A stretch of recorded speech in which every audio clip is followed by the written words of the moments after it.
Hey everyone! Welcome back to Success Insights credit cards. They're in almost everyone's wallet, but do you actually understand how they work? Here's the truth. Credit cards can either build your wealth or destroy your finances. The difference? Understanding how to use them properly. In my last video, we talked about credit scores. Today, I'm going to explain exactly how credit cards work, what they cost, their benefits, and most importantly, how to use them smart so you build wealth instead of debt.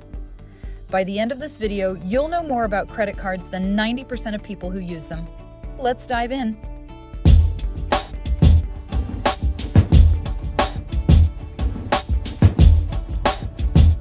So, first things first, what is a credit card? A credit card is basically a loan in card form. When you use a credit card, you're not using your money, you're borrowing money from the bank or credit card company. Think of it like this. The bank gives you a temporary loan every time you swipe your card. Then, at the end of the month, you have to pay it back. This is very different from a debit card. With a debit card, the money comes directly from your bank account. It's your own money.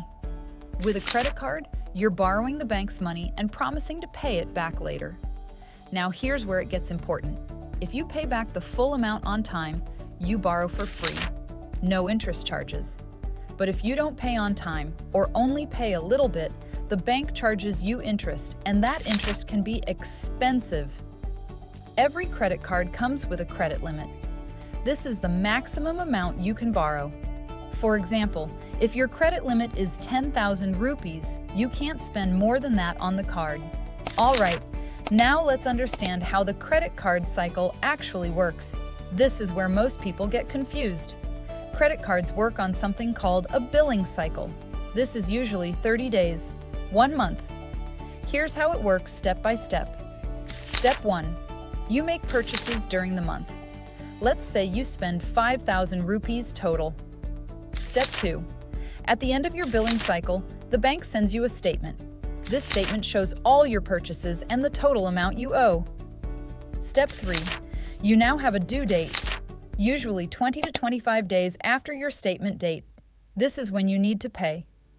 Step 4.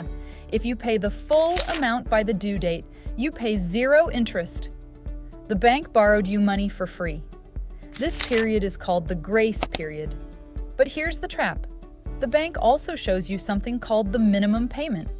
This is usually just 5% of what you owe. The bank says, hey, you can just pay this small amount and we're good. Don't fall for this trap. If you only pay the minimum, the bank starts charging you interest on the remaining amount, and that interest is usually 24% to 36% per year. That's huge. Let me show you an example.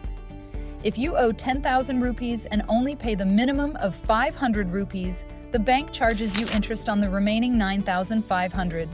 At 30% interest, that's about 240 rupees in interest that month alone. And it keeps adding up.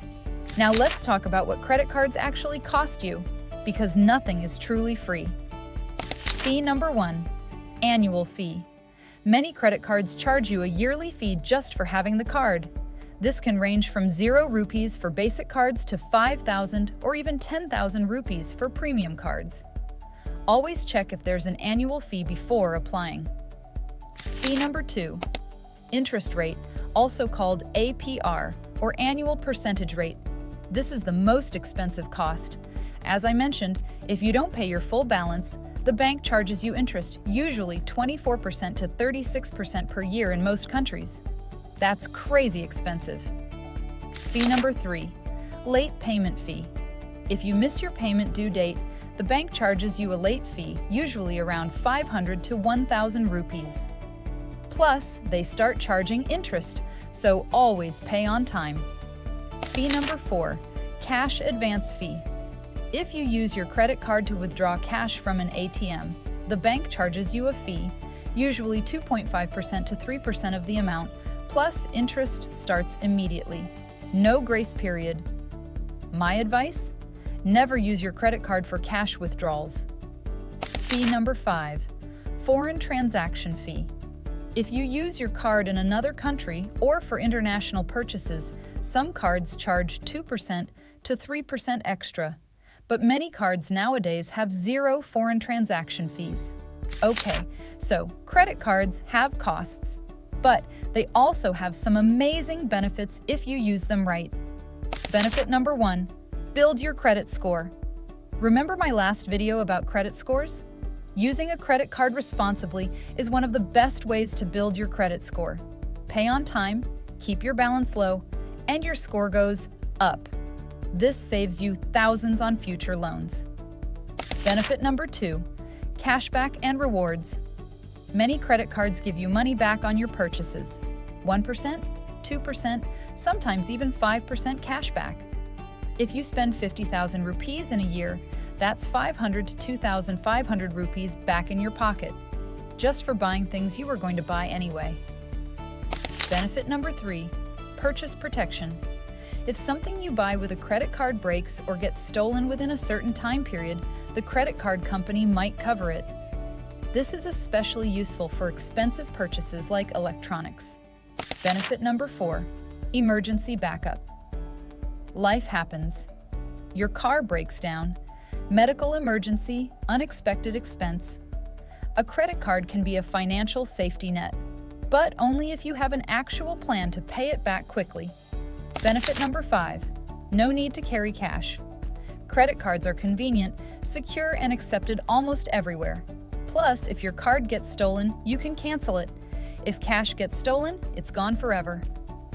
Benefit number 6, track your spending. Every purchase is recorded. You can see exactly where your money went. This helps you budget better.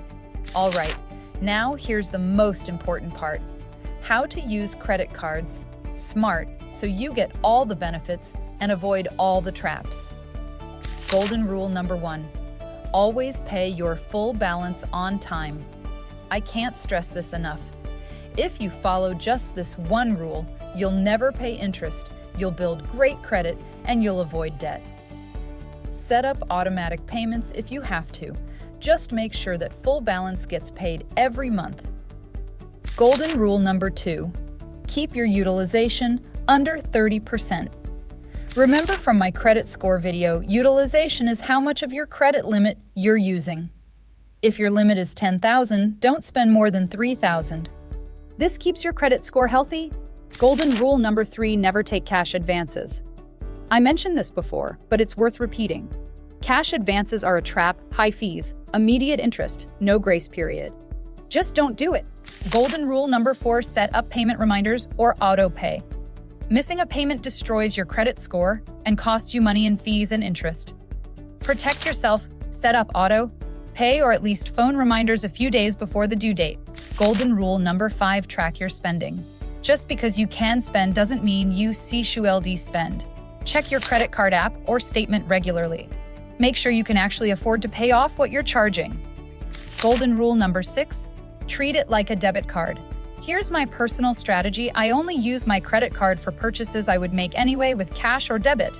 I never buy something just because I have credit available. This way, I get all the benefits, cash back, credit building, protection, without spending more than I can afford. Follow these 6 golden rules, and credit cards become a powerful wealth building tool instead of a debt trap. Before we wrap up, let me quickly tell you the biggest mistakes people make with credit cards. Avoid these, and you're already ahead of most people. Mistake number 1, only paying the minimum. We talked about this. This is how people end up in thousands of rupees of debt paying crazy interest. Always pay the full balance. Mistake number 2, maxing out your card. Using 90% or 100% of your credit limit destroys your credit score and makes you look desperate to lenders. Keep it under 30%. Mistake number 3, making late payments. Even owing late payment can drop your credit score by 50 to 100 points. Plus, you pay late fees and interest. Set up auto pay, protect yourself. Mistake number 4, applying for too many cards. Every application creates a hard inquiry on your credit report, which lowers your score temporarily. Don't apply for multiple cards in a short time.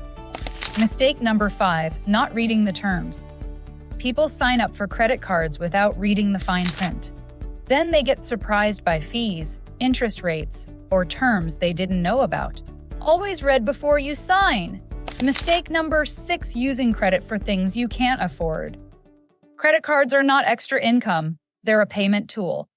If you can't afford something with cash, you can't afford it with credit either. You'll just pay more due to interest. All right, let's quickly recap everything. Credit cards are borrowed money, not your money. You have to pay it back? The golden rule: albuglas, pay your full balance on time. This way you never pay interest and you build great credit. Keep your utilization under 30% for a healthy credit score. Use credit cards for the benefits: cashback, rewards, credit building, protection, but never for things you can't actually afford. Avoid the common mistakes. Don't just pay minimum. Don't max out your card. Don't make late payments, and always read the terms.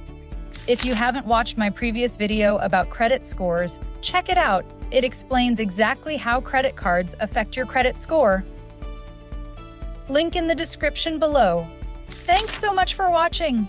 If this video helped you understand credit cards better, please hit that like button and subscribe for more beginner-friendly finance tips every week.